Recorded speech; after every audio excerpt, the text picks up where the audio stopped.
Hello, everybody. It is Marty Brill here on Tuesday, July the 22nd. Welcome to the Outer Banks. If you're visiting, I hope you are having a great week. I'm going to tell you what we do almost every day is talk about fishing from, I'll say about 50 miles off the coast to about 30 miles inside of the coast in the backcountry. We'll do all that when I come back in just a moment. Hi, I'm LB Daniels, and when you want great local seafood, you go to Fresh Catch Seafood in Wanchese. How do I know it's great? My daddy is one of the fishermen that brings it to the docks. At Fresh Catch Seafood, you will get local seafood right from their fish house. They are a family-owned business that knows the name of every fisherman that comes to their docks. Visit their social media pages to see the latest catches. My daddy would love to put his tuna on your dinner plate, so get it now from Fresh Catch Seafood in Wanchese. Wave Runner Fishing Charters provides exceptional Outer Banks fishing trips for anglers of all experience levels. Captain Brian White's love for fishing began at age 6 and soon evolved into a lifelong passion. Located at Wanchese Marina, the Wave Runner specializes in offshore and nearshore fishing adventures, offering guests the excitement of pursuing a wide range of pelagic species. They have the best rates in town. Call today at 252-216-8350 or online at fishwaverunnerobx.com. So the Hatteras fleet, where we always start out, we kind of like do a big circle. And we start down in Hatteras. Ocracoke is almost identical usually.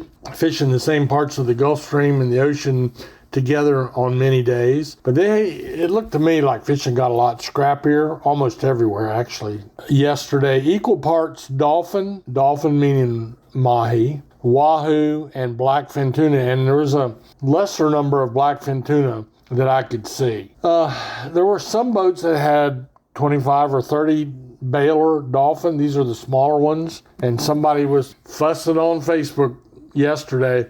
Oh, those are little dolphins. I can't believe you did that. Well, they're 3 to 5 pounders. A Baylor dolphin is one that you don't need to gaff to get it in the boat.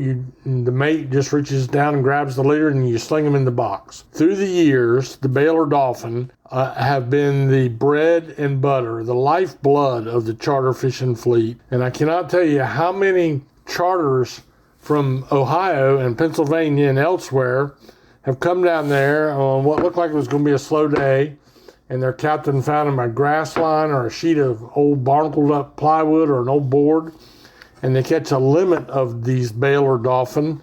And when you get into the school, you can catch a lot of them in a hurry, and thankfully there is a limit to them, but making their day.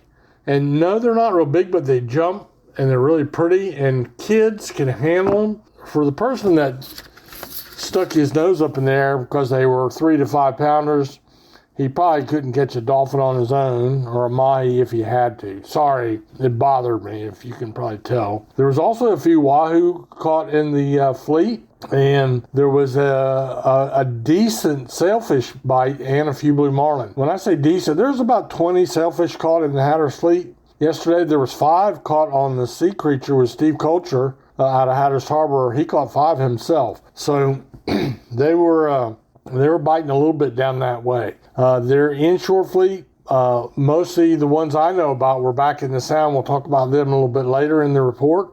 Oregon Inlet fleet had a decent bite on billfish. It was either blue marlin or sailfish. Why is that important? Because normally, historically, we're going into the white marlin season, and in the last 2 years, our white marlin season was way off. Thankfully, the sailfish bit. The white marlin and the sailfish are similar size. The blue marlin is the big ones.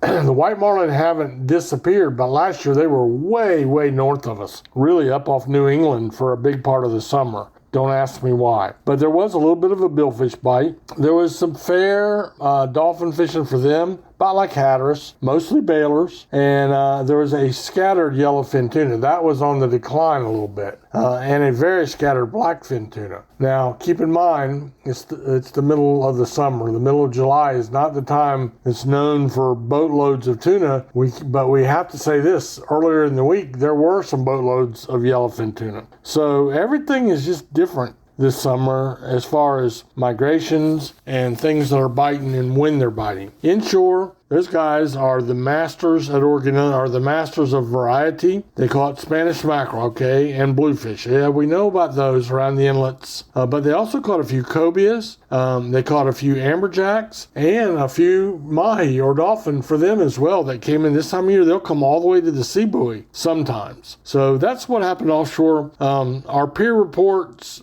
and our surf reports, again, are very typical and very standard for this time of year. So mostly it's sea mullet, croakers, spot, bluefish, and Spanish mackerel. So it pays you, whether you're in the surf or on a pier, to be geared up with 2 rigs, 2 rod and reels. One set up with a double hook bottom rig. We call them a 1040 rig that you can bait with either a synthetic bait or fresh shrimp or fiddler crab or whatever you can get your hands on. And that's what you're going to get your sea mullet, your croakers, and your spot. And you'll catch a bluefish like that too. Then the other one needs to have a metal lure for cast and retrieve. You want to put the metal lures on the ones that you can cast the furthest with, and that's the one you're going to use for Spanish mackerel and schools of bluefish when they come by your location. With the birds on them, you need to be prepared, and you don't want to be rigging up, while they're coming by. You want to have that rod and reel combo ready to go, and that is fun, catch and retrieve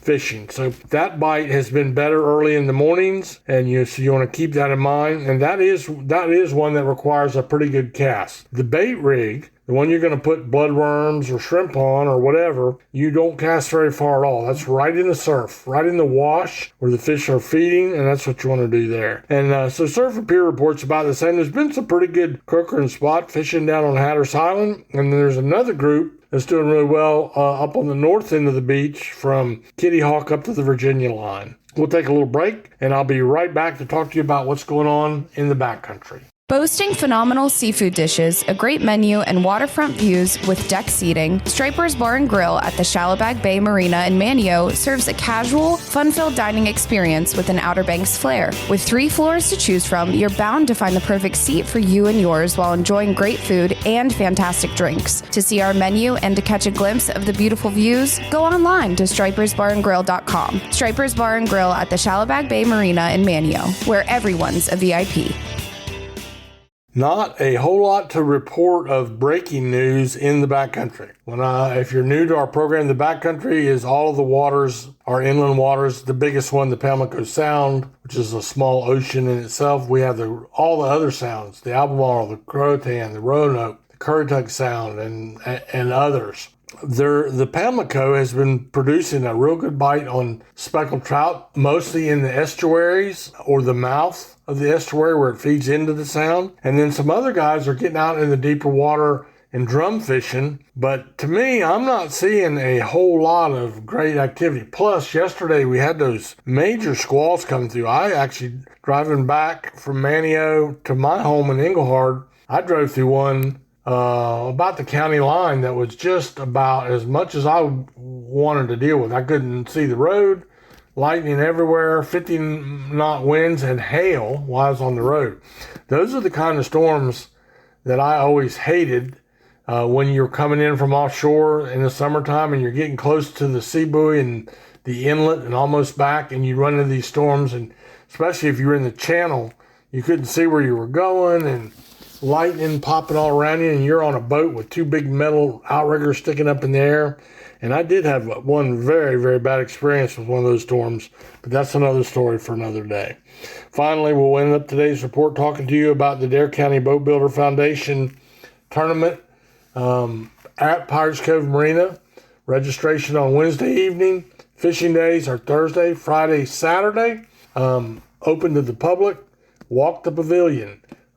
Bid on the silent auction. Look at the most beautiful fleet of sport fishing boats in the world. You can chip in a little bit. We give a lot of money to local high school graduates and returning college students who sometimes get part of this scholarship money for 2, 3, 4, 5 years in a row.